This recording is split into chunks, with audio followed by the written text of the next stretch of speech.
Ouais, je sais que ça peut être difficile de remettre en question tout ce que nous avons appris, pourtant, tout ce qu'on sait aujourd'hui ne vient pas forcément d'une recherche ou d'une expérience personnelle.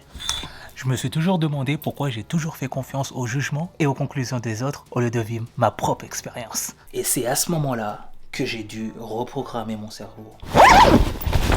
Avant de rentrer dans les détails, j'aimerais peindre avec toi l'image de la personne que j'étais avant de changer complètement ma perspective sur ce qui m'entoure, mes capacités et l'image que j'avais de moi-même. Imagine-moi 6 ans plus tôt sans aucun objectif auquel je me consacre, aucune confiance en soi et bien évidemment aucun objectif physique à poursuivre. Le problème, c'est que j'avais tendance à croire que tout le monde était supérieur à moi et ça depuis très longtemps. Je laissais les problèmes prendre le dessus et préférais me dire que je ne peux rien changer à ce qui m'arrive. Comme je le disais, je ne vivais pas mes propres expériences mais je me fiais à tout ce que les personnes autour de moi me disaient et je finissais par croire que je n'avais rien de spécial. Je n'étais pas satisfait de l'image que j'avais de moi-même, j'ai donc décidé de changer, ce qui m'a ramené à remettre en cause tout ce que j'avais appris depuis plusieurs années. J'ai dû reprogrammer mon cerveau. On entend souvent dire cette expression, mais qu'est-ce que cela implique réellement ? Reprogrammer son cerveau, c'est mettre en place des techniques comme la méditation, la visualisation, les affirmations positives pour permettre de changer notre schéma de pensée habituel pour de nouvelles habitudes, de meilleures habitudes et pour notre santé mentale. Et je me suis rapidement heurté à plusieurs problématiques lors de la mise en place de ces grands changements. La première chose, c'est la résistance au changement. Il est clair que ce dernier n'est que psychologique. Lorsqu'on fait quelque chose qui n'est pas dans nos habitudes, on y est confronté parce que nous avons peur de l'inconnu, parce que on a peur de ne pas avoir le contrôle sur ce qui peut se passer, ou tout simplement nous préférons rester dans notre zone de confort. La chose qui m'a permis de reprogrammer mon cerveau, c'est que je me suis laissé séduire par l'idée de découvrir de nouvelles perspectives, de découvrir de nouveaux points de vue. Et cela me permet justement de remettre en cause toutes mes anciennes pensées.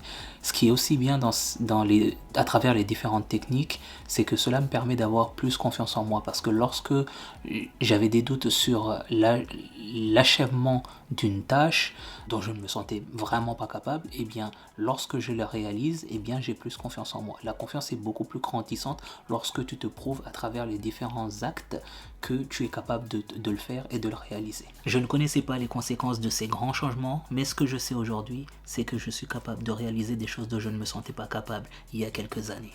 La deuxième problématique, c'est de trouver des techniques adaptées. Toutes les techniques disponibles ne vont pas forcément s'appliquer à tout le monde, donc il faut prendre le temps de découvrir ce qui nous correspond le mieux. Moi, par exemple, je ne suis pas fan de la méditation ni de la thérapie, et il m'a fallu du temps vraiment pour découvrir ce qui marche pour moi. Et le but, c'est de trouver une technique qui peut se tenir sur le long terme sans abandonner, parce que le but c'est de le faire à long terme. Du coup, j'ai commencé à écouter des livres audio au sujet du développement personnel, ce qui me permettait d'acquérir des connaissances le plus rapidement possible. Et également, du coup, j'écoute des podcasts qui me permettent d'apprendre que d'autres personnes sont passées par les mêmes expériences et les solutions qu'ils ont trouvées pour s'en sortir. Quant aux affirmations positives, eh bien, cela fonctionne aussi pour moi, parce que lorsque vous répétez de manière continue une pensée, une idée, eh bien cela devient presque une réalité. Du coup, j'ai envie de dire, ça devient une croyance profonde. Voilà le mot exact, une croyance profonde. Et je me suis également mis à écrire mes pensées, mes aspirations, mes objectifs, ce qui renforce l'idée de reprogrammer mon cerveau de manière positive. Également, il est difficile d'avoir la consistance sur la pratique, mais comme disait Aristote, nous sommes ce que nous faisons de manière répétée, l'excellence. Alors, n'est pas un acte, mais une habitude. Waouh! Pour faire simple, c'est pas en faisant une séance de sport que nous allons atteindre nos objectifs, c'est la régularité de la pratique sportive qui nous mènera vers notre but ultime. Yo, test one. Dites-moi ce que vous préférez, je ne sais pas ce que ça donne à travers la vidéo, on le saura au fur et à mesure. Donc vous me direz, est-ce que vous préférez l'ancien Mac ou celui-ci? Dites-le moi en commentaire, j'attends votre réponse. Revenons à nos petites oignons. Du coup, je disais que c'était difficile de rester engagé sur une nouvelle pratique comme celle-ci. Quelquefois, je me disais que ça ne servait à rien de toute manière, que ça ne changerait absolument rien, mais il faut maintenir les efforts pour une vision long terme.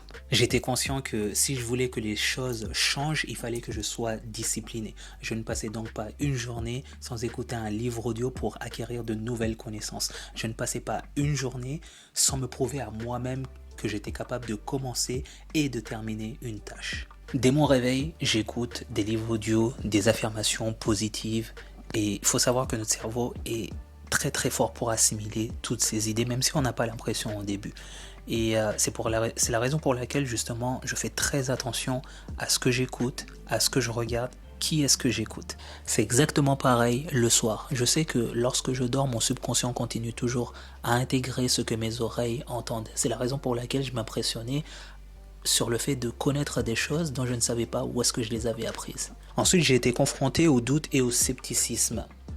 J'ai commencé à appliquer des techniques de reprogrammation de mon esprit sans forcément y croire au début parce que jusqu'ici, tous les témoignages se basent sur une expérience personnelle. Il n'y a pas forcément de preuves tangibles. Et étant donné que au commencement, je n'avais pas vu de résultats, j'avais un peu de doute et j'étais sceptique sur l'efficacité de la reprogrammation, dirais-je. Pour cette problématique, la solution est venue d'un raisonnement en regardant des personnes comme Jim Rohn ou Bob Proctor qui ont consacré toute leur vie à propager le même message. À travers leurs multiples écrits, conférences, podcasts, tous les deux expliquaient la nécessité de reprogrammer notre cerveau. Je me suis dit, aucun homme ne peut tenir aussi longtemps un mensonge. La vérité finit toujours par éclater à un moment ou à un autre. Cependant, leur message est resté le même durant toute leur vie. Et ce simple fait a mis fin à mes doutes et mon scepticisme. Je me suis dit que je mets en application leurs recommandations et je laisse le temps faire et voir jusqu'où cela me mène. Et pour finir, la patience et la persévérance. Ce changement va demander du temps et de la discipline. Cela peut aller très rapidement pour certaines personnes que pour d'autres, comme je l'avais dit, j'ai commencé sans forcément y croire en ce que je faisais au début. Et je devais au fur et à mesure quand même garder la discipline jusqu'à ce que ce soit ancré dans ma conscience. Ce qui demande de la détermination et une vraie envie de changer notre schéma de pensée habituel. Il faudra patienter et travailler sur soi. Et il n'y a qu'un désir ardent de changer et la persévérance qui nous mènera vers ces nouvelles habitudes et ses nouvelles pensées. Pour cette problématique, il n'y a que le temps qui nous le dira. Je ne me fais pas d'idée, je sais qu'il faut du temps pour avoir de la discipline et les résultats attendus. Je ne me mets donc pas la pression car j'applique exactement ce que j'apprends et je vois les résultats dans ma façon de penser à présent qui est totalement différente de ce que c'était il y a quelques années. La mise en place d'une habitude ne se fait pas du jour au lendemain. Moi, ça m'a pris par exemple 21 jours pour commencer à voir le changement dans ma façon de penser. Pour certains, comme j'ai dit, ça peut prendre 1 mois, 2 mois, 1 an, 2 ans. Mais ce qui est important, c'est justement de continuer, de persévérer jusqu'à atteindre justement ce goal qu'on a, le fait de changer notre perspective. Parce que cela va vous ouvrir les yeux et vous serez capable de voir le tableau en entier au lieu de ne voir que le sujet principal. Est-ce que cela marche? Est-ce que les témoignages personnels que nous avons, est-ce que ça légitime le fait de vouloir reprogrammer son cerveau? Je ne sais pas, mais je sais que ça a changé quelque chose au fond de moi. Et si ça peut aider quelqu'un d'autre à partager cette expérience et de renforcer l'idée justement de pouvoir reprogrammer nos cerveaux, je n'hésiterai pas à le faire. Je vous conseillerais de commencer par vous-même, d'expérimenter par vous-même et vous aurez votre réponse. Est-ce que ça marche? La seule réponse, c'est de tester et de voir ce que ça donne. Bro, I hope you enjoyed this video. J'espère qu'elle a pu t'aider d'une manière ou d'une autre, que ça soit te motiver, te réconforter, te permettre d'aller reprogrammer ton cerveau pour remettre en cause tout ce que tu as dû apprendre avant et vouloir t'inculquer d'autres idées, d'autres perspectives. Et pour moi, l'aventure s'arrête là. So, entre toi et moi, on se voit sur la prochaine vidéo. By the way, regarde cette dernière vidéo, c'est ma vidéo la plus récente et c'est un fucking banger, baby. I love it. So, I hope you enjoy. Et on se voit sur la prochaine vidéo. So, don't complain. Just go. Fucking train. The dog's out. Ouf, ouf, ouf.